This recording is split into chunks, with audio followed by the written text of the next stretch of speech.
A.L Gaming's back. Hello everybody, hello and welcome to my channel. For those of you who haven't been here for, my name is A.L Gaming and I present to you this time another Demo Night gameplay. I am using the loch'n'load grenade launcher, and then I'm just using the charge and torch and the Islander. And this is becoming my new favorite setup. Seriously, as you can see here, this is the longest ever gameplay I'm ever going to present for now. But this is the longest gameplay I have presented yet, and I am very proud of it. Seriously, this rampage I'm on here, I don't think YouTube have anything to match up with it on a real server, not like Achievement Idol, something where you can get 200,039 kills in a row without dying. No, this is a real server, please note that. So yeah, some of you might have found out that I'm a bit obsessed with the number 39, and I've been asked why I am. I don't know, I just every time I want to describe something, a huge number, I just always come up with 39 and then put something on the back of it. So yeah, I've dedicated this commentary to be a little bit about strategic with the demo man and what purposes I think the demo man plays nowadays, and some jizz and pants every time I make a cool kill. By my side, of course. You don't have to jizz in your pants. That would be kind of awkward.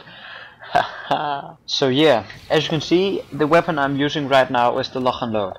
In game it will appear as a level 10 grenade launcher with 20% increased damage done, 25% projectile speed increased, and with the downside it have a minus 60% clip size, and the launched bombs will shatter on surfaces. This doesn't mean that they will explode on surfaces, they will just disappear. And another disadvantage is that it deals 25% damage to itself.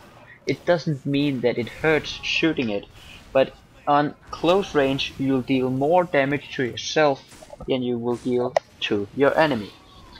The loch'n'load is part of a set bonus, and the set bonus is with the Ullapool Caber. I wouldn't recommend using this set bonus because 10% fire damage resistance on the wearer isn't really noticeable, and I think there's some better choices for the melee category on the demo man instead of using the Ullapool Caber. Alright, this was a lot of dull information on a long time. I'm sorry. I'm sorry. I have to make some loud noises to keep you attracted to this commentary. So, woo, yeah. Alright. Alright, back to the dull information about the grenade launcher. The weapon itself has been waited for and expected for a long time.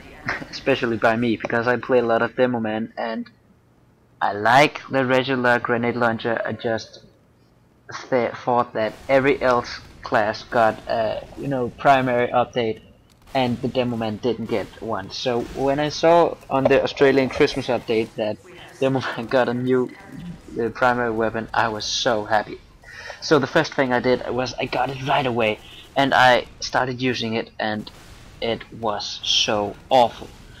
I was like,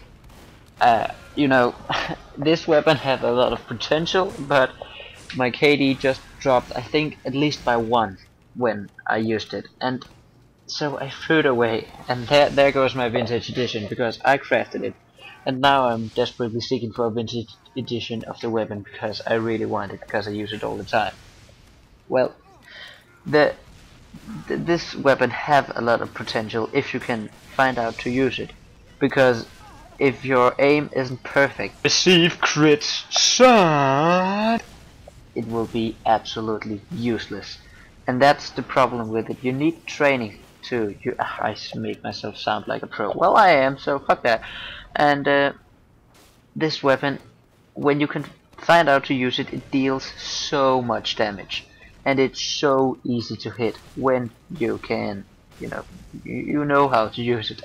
And of course, when I'm saying this, I have no doubt that I'm missing like 10th and south. Yeah, I can't speak right now. I have no doubt that I'm missing 10th and thousandth of shots right now. Alright. Can I just say 39,000 shots? That's like easier for me to say. Alright, anyways. Alright, so I stated before that the only way you can make grenades of this weapon explode was to direct hit impact them on an enemy. Actually, that isn't true, because as you know, with the regular grenade launcher there's a timer on the grenades. When the grenades have been flying out for some time, they'll randomly, not randomly, but they'll timed explode on time. The grenades from the loch'n'load will also explode on time. Receive crits, son!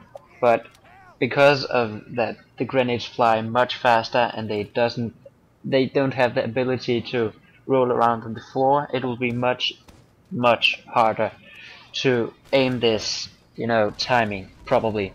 But just if you got the weapon, go to a random server and shoot the weapon straight up in the air. I promise you, the grenades will go off at some point. This might seem very useless, but actually in some maps, as the one I'm playing on right now, where there are two big towers at both of the sides, if you stand by the foot of the tower and shoot the grenade straight up in the air, it will actually explode right in the level you're standing on, making it not easy, but easier to kill snipers. Of course, I've gotten this kill like one time, and I was like extremely happy, and I was all like, as some of you might have discovered, there's a lot of bugs with the loch'n'load. The bugs are not, you know, game breaking, it's just cosmetic bugs. Please note that when the demo man is reloading the loch'n'load, he isn't actually putting a grenade inside the barrel. He's putting the grenade just left of the barrel, and this is because of that the loch'n'load's model itself is just a remodel for the regular grenade launcher. And on the regular grenade launcher he puts the grenade where it should be. And there's another reload bug, actually there's two of them, because he puts both of the grenades into what should be the lower barrel. He doesn't separate like one grenade in the upper barrel and one grenade in the lower barrel. And the third bug with the grenade launcher is that both grenades are fired from the upper barrel. So in some way he can put the grenades just left of the grenade launcher, then teleport the grenades into the lower barrel, and then teleport one grenade at a time into the upper barrel, making the grenade launcher fire. Yeah, that's not a demo man, that's a magician actually. But with these scores I'm presenting here, I can call the demo man a magician as long as I want. And when you see the grenade launcher, take a note of the sights. If this was a real grenade launcher, the sights would have been longer back on the gun so that you can make a line of sight with the sights. That's a lot of sight in one sentence, and that's a lot of S in one sentence. But fuck that. But this is Team Fortress, so nobody cares where the sights are. Really, it looks cool. And there is actually one more bug. No, that's not right. There are two other bugs with this weapon. It's a buggy weapon. Please, Team Fortress, fix this. Because the demo man's thumb, it sits in the stock.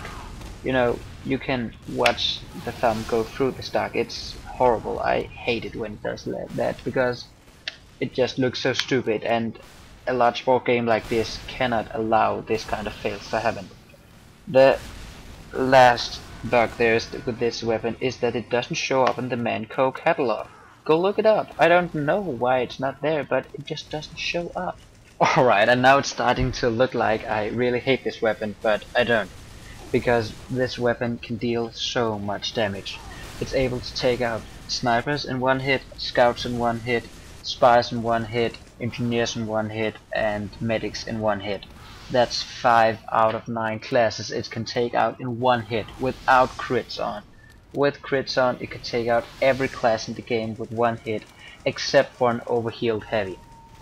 And this makes it a really powerful weapon. Usually, any class will only take 1 to 2 hits, and if you can hit a target with 1 or even 2 of these grenades, the target is not going to have a lot of health back, and that's where my demo man strategic comes into play. And everyone, disclaimer, this is my loadout. every time you're using this loadout, think of me, because I created it, and yeah, I was definitely the first one in the entire world to use this loadout. So if you want to copy the loadout, it's actually really simple. Just as I said before, you have to use the loch'n'load, the touch and charge, and the Islander. And for hat slots, you have to use the Alien Swarm Parasite with the Team Spirit paint on. And that's because of that, when you are using the Alien Swarm Parasite with double kill!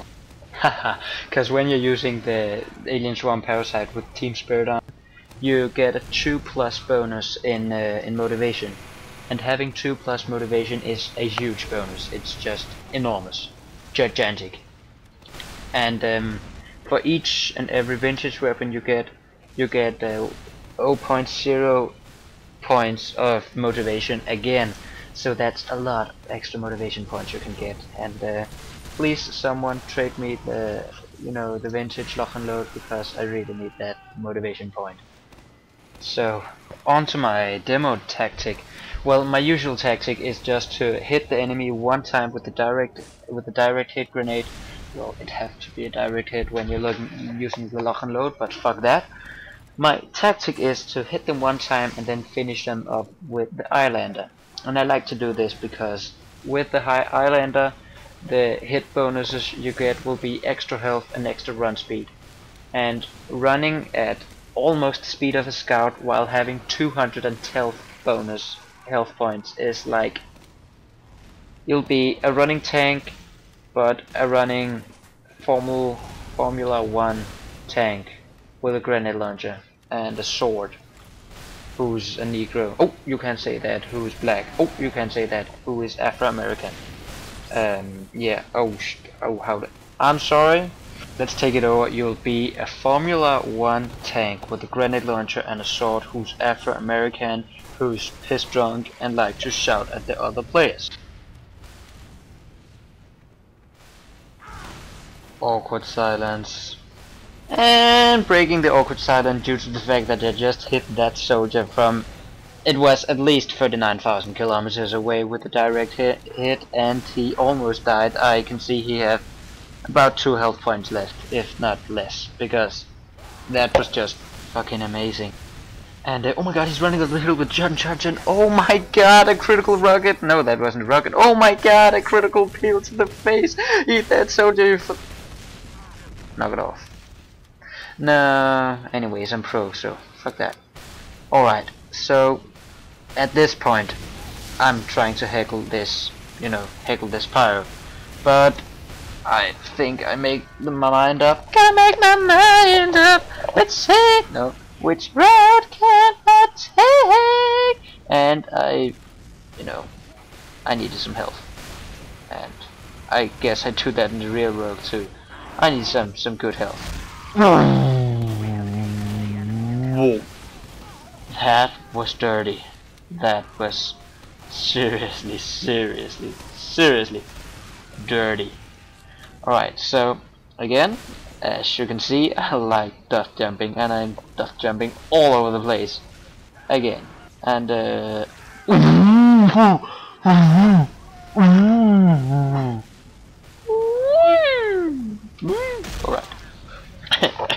Enough with the loud voices, it's killing my throat to say them. Alright, back to the facts about the grenade launcher. Well, the grenade launcher shoots projectile-borne projectiles, which means that a pyro can air blast them back at you and your allies. And this is possible to do, but it's actually really hard to do, due to the fact that they travel at an arc, they travel extremely fast, and the only way the pyro will make any damage with them is if that he direct hits and one of your allies or yourself, and that's extremely hard to do as pyro.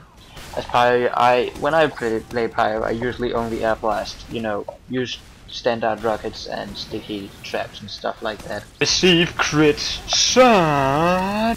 I just can't find out. I don't have the skills to air blast, kills and stuff like that from grenade launchers. But I guess you are out there, players who know exactly how to do this, and please come coach me. I want to learn it. Alright, am I the only one getting tired of the receive crits son thingy? I'll find out something else to say, because it's starting to bother me, and I guess I'm the creator of this. If it bothers me, it bothers you a lot. Anyways, so back to the boring facts about the grenade launcher again. Yeah, I know this is my love in the world, and I'm marrying this grenade launcher actually here, May the 5th. So the minimum splash this grenade launcher can do is 9 feet. And 9 feet is about 3 heavies in, you know, width from the explosion. But keep in mind that if, for example, in here, oh, that was my 40th kill. Oh, I just got sidetracked. I'm sorry.